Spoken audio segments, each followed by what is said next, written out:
नमस्ते, प्रणाम। मैं भारती तिवारी आप सभी का स्वागत करती हूँ मंजू गिरी 89 के चैनल पे। मैं और सिस्टर चल रहे हैं बहुत ही प्यारा सोहर गीत सुनाने। और देखिए हम लोग कहाँ आए हैं सरसों के खेत में। बहुत ही अच्छा लग रहा था तो हम लोग सोचे चलो एक सॉन्ग बनाते हैं, एक गाना बनाते हैं यहाँ पे सोहर गीत। बहुत ही प्यारा सोहर गीत है और आप लोगों से रिक्वेस्ट है, अगर अच्छा लगे तो शेयर भी कीजिएगा और फुल वॉच कीजिएगा प्लीज़। सोहर गीत सुनाते हैं। आंगने में पैर पोछे देवरे के बियाह के है, ननदी के गवन दे है, ननदी के गवन दे ले हो। बहनी नवाए महीना दिए न बार तो ननदी भबकाई दी हो। बहनी नवाए महीना दिए न बार तो ननदी भबकाई दी हो। आंगना पवड़ी गाए डेवड़ी उलटी गाए, डेवड़ी उलटी गाए हो। बहनी बूढ़ई लगी बहनी दुआर चलई लगी नावत, अब हम काऊ करी हो।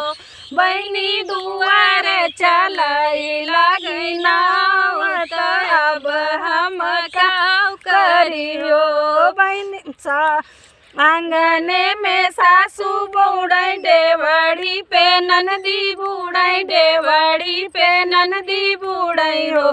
बहनी दुआरे पे बूढ़ई पियवा मोर, तब हम काऊ करी हो।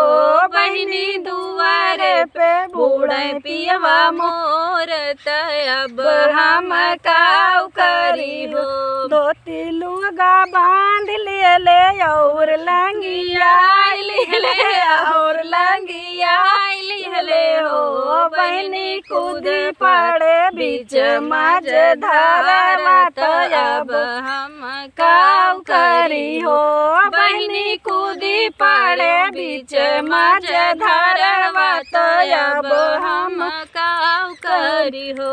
सासू का लुगा पकड़े ननदी के झोटा पकड़े, ननदी के झोटा पकड़े हो। बहनी पियावा के पकड़े झूलो पिया तीनों का बचा ले हो।